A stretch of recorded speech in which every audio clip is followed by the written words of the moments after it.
This is Stash, and you're listening to the Business Bottom Line podcast coming to you from the jewel city of the mountains, Greeneville, Tennessee. We're in the foothills of the Smokies talking business with people just like you who are responsible for the bottom line, sharing business tips to inspire, inform, and improve. Turn your bottom line from red to black.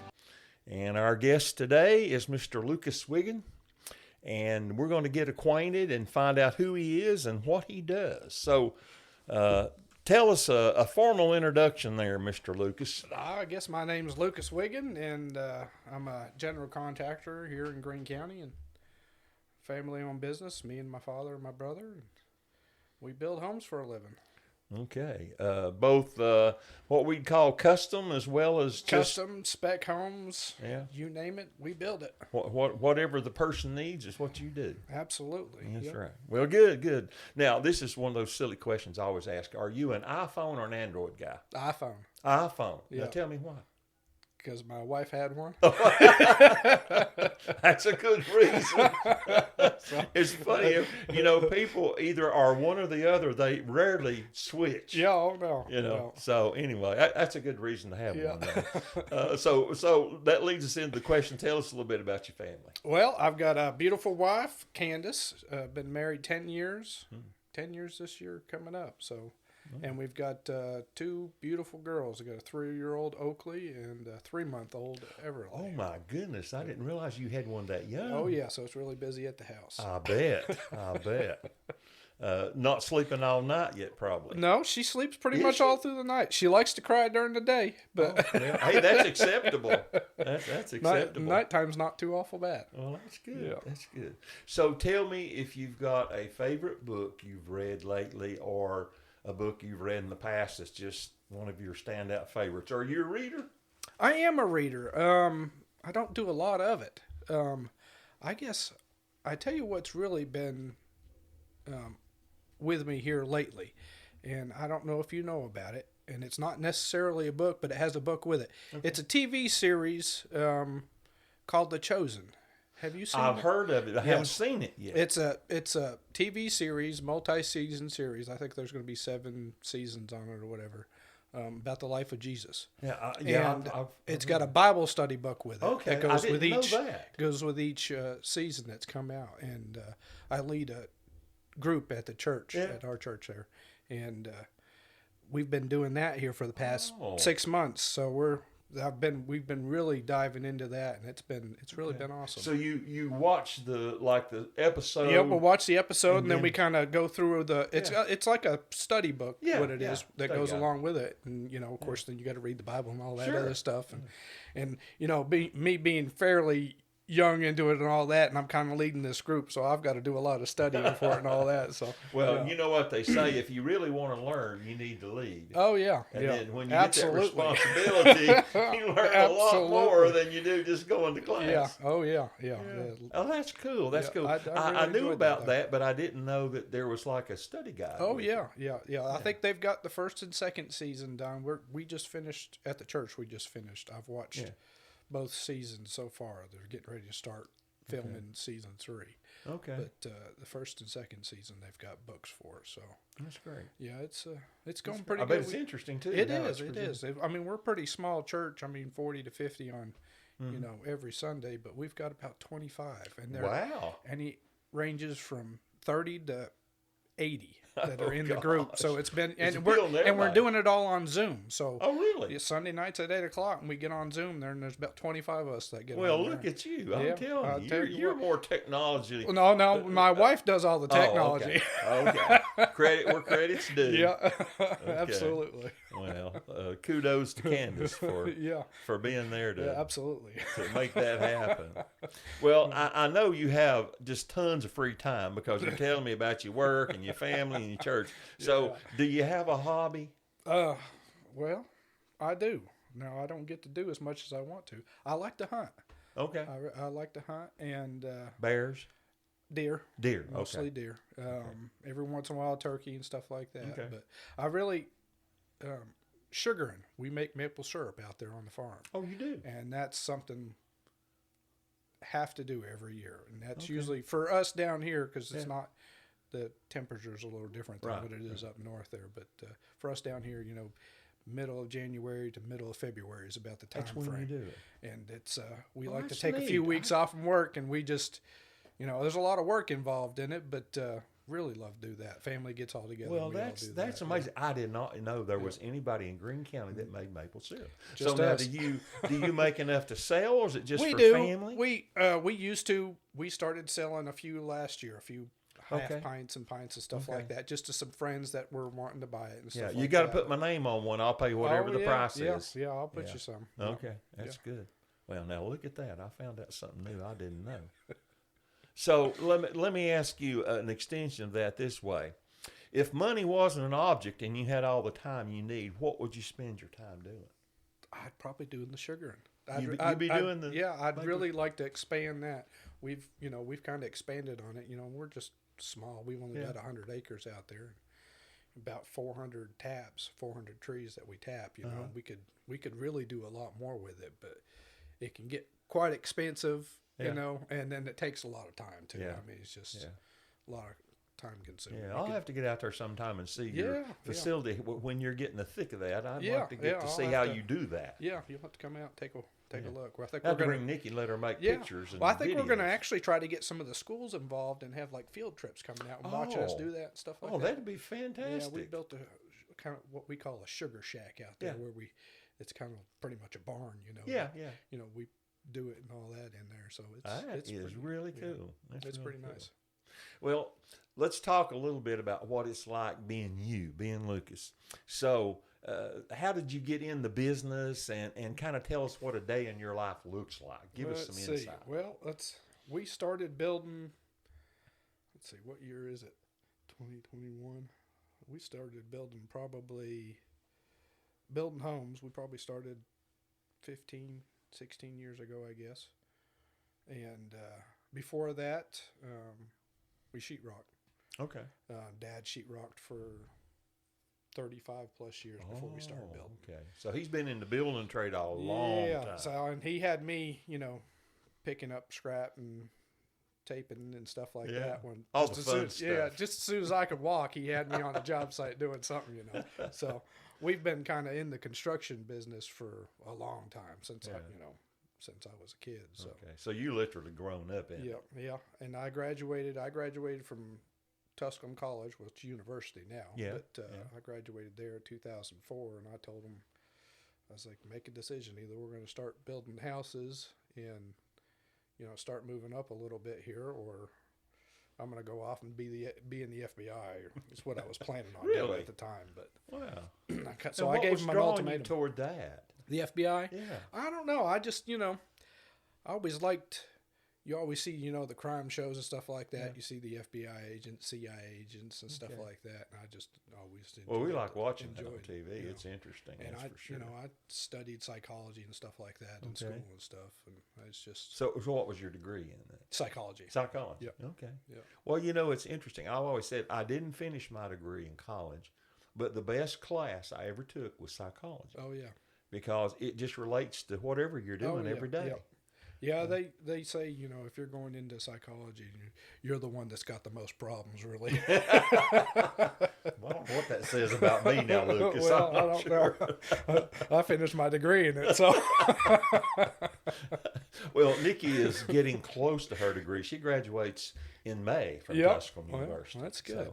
So, I don't know how much psychology she's took. She's kind of been on the business end of it, but she's quite immersed in it. Let me say that. Yeah. So kind of tell us what a day for you looks like. I know it's not the same every day. But no, what does a day look like? A day. World? Let's see. A typical day. I get up probably around 4:30, 5 o'clock in the morning. Help the wife get the kids ready for school. They go to daycare. She teaches at Tusculum View over here. Okay. And then it's off to Lowe's because that's what we have here. So I'm usually at Lowe's, about 6:30 in the morning, right after they open up, and then getting what I'm needing for the day, and then onto the job. And it could be anything from we were painting today to laying tile yesterday. So it's a little bit of everything.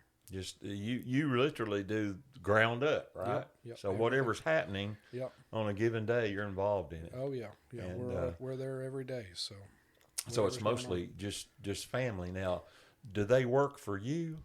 Well, it depends on what we're doing. On a custom build, I'm more of the owner operator at that point. When it comes to the spec building and stuff like that, a lot of that stuff we do through Dad. Okay. So it's more me working for Dad at that point with the spec building. Okay. Custom building, everybody's kind of working for me. I just ask it that way on purpose because when it's family, I'm not sure you always know who's working for who. No, not usually.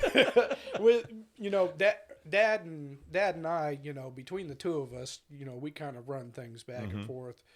Travis, my brother, there, he's more of the laborer. He's there just to kind of. He's the get it done guy. Yeah, he's the grunt guy. We won't tell him you said that, Lucas. Yeah. We won't tell him. Let him we'll keep that a secret. So, what's the biggest challenge that you face in your work? Because we've had a couple of strange years. Oh, yeah. And lots of things are different, we can say, than they were. But so what's the biggest challenge that you're facing right now? Well, there's probably a couple of them that are at the top of the list. I'd say the one with everything, since everything's gone on with COVID and all that, is getting materials right now. Materials are just hard to come by. And if you can get them, it's usually delaying you somehow or another on the job. Can't get them on time. No.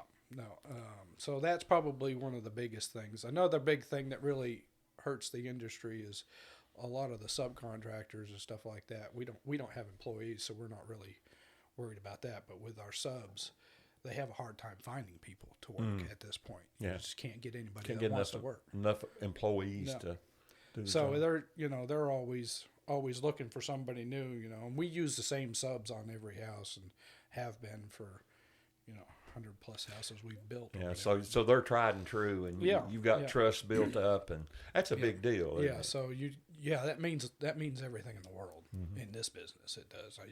If you're going out and hiring a different electrician, each house you build, you're never going to get somebody that's going to show up when you want them to, or anything like that. Yeah, and your name's on the line. Yeah, absolutely. Not theirs. Yeah. I mean, yeah.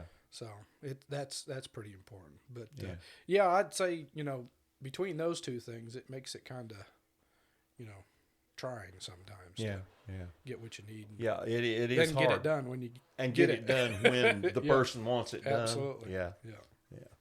Well, if you had to say how what you do helps others, how do you translate that for yourself? Because I know you're you got a servant heart type attitude toward life, but take that and explain how you process that for your business.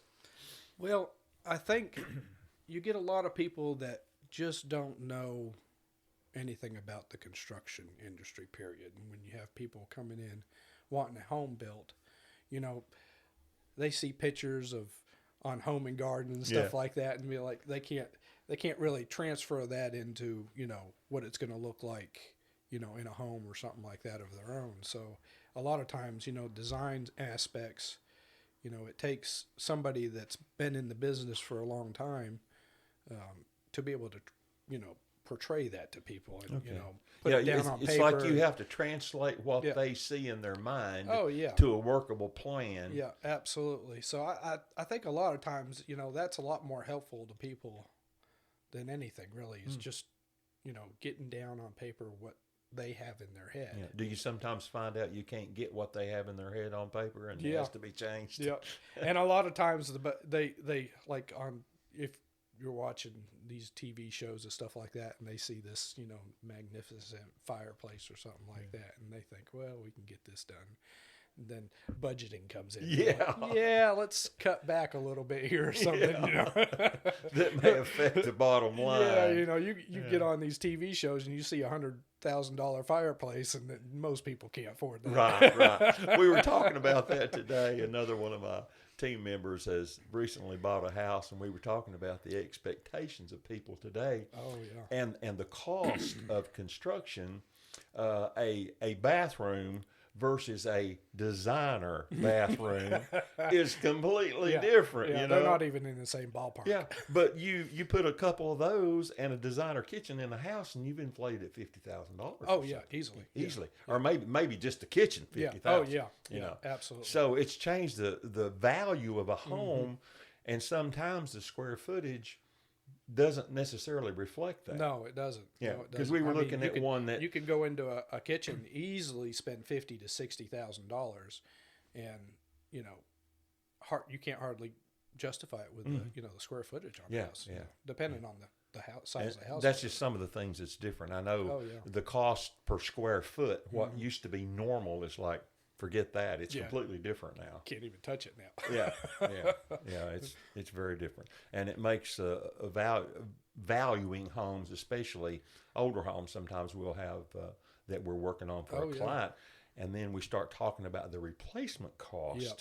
And it's so different than the value, the existing depreciated value of the home. Exactly. And people go, my house can't be worth that much. No, but that's what it would take if you had to build it in today's absolutely. materials. Yeah, absolutely. So it's shocking sometimes. Yeah, and just in the past year here, that's changed, month by month so much. So, because materials, the cost has gone so high.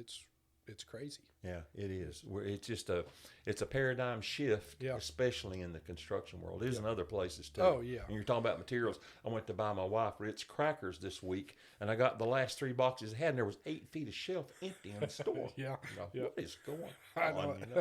Yeah, everything's affected by it. It's just everything. Yeah, it really is. So. Lots of changes in the last couple of years, and I'm sure from the time you started in the business, a lot of things are different. Even tools are different. Absolutely. Well, what do you see unfolding in the construction industry, the building world, over the next 5 years? What do you see happening, just the way you view it from where you are? Of course, being in the business, you want it to stay great forever, but it's just, it's not feasible. I really think, in our little part of the world here in Greene County here, I think, we tend to fare a lot better than a lot of the other parts of the country. And I really feel like, next 5-10 years, you're going to see a big slowdown in the rest of the country. And it'll take a little while for it to happen here. It's not, like a light switch. It doesn't just happen here. It seems like we tend to follow, but we take a few years to catch up. We're a little slower. We're a little slow, but that's a good thing in my book. Absolutely. Yeah. But it's just like everything else. When everything's just got to catch up, and things need to reset a little bit. I think everything's kind of skyrocketed here lately. Kind of been on fire. Oh yeah, it has, and I mean it's been great for the industry. Yeah. But things just got to, at some point they have to reset. It's just a matter of time. Yeah, hopefully it won't be too painful. I hope not. I hope not. Yeah. Well, one of the things we always try to do is to give other people listening that are either in business or starting a business a bottom line tip, something that helps in their business. So you got to give me, sift it all down. What's Lucas's bottom line tip for whoever's listening? Oh, that's a good question. Bottom line tip, I would say the best thing I could tell somebody just getting into the business is to,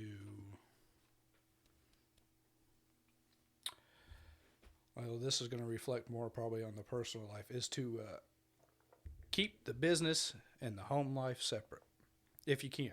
It's hard to do in our business. It's hard to, because you're all the time doing something. If you're not, working on the job, you're quoting out for another job or something like that. But that's probably the biggest part or the hardest thing I've had to do, is to separate. When I get home, I've got to shut off the whole, this is the job, time for the family time. And that's probably been the hardest part for me anyways. Yeah, that's a good tip, because sometimes people can forget that, because we don't, as the old cliche that I've heard, we don't live to work, we work to live. Yep. And if you lose track of that, even the work will suffer. Absolutely. Then. Yeah, absolutely. that's true. That's a good tip. That's a good tip. Well, that's a wrap for today's Business Bottom Line podcast. Take that tip and make your bottom line turn from red to black. And we'll see you back here next week.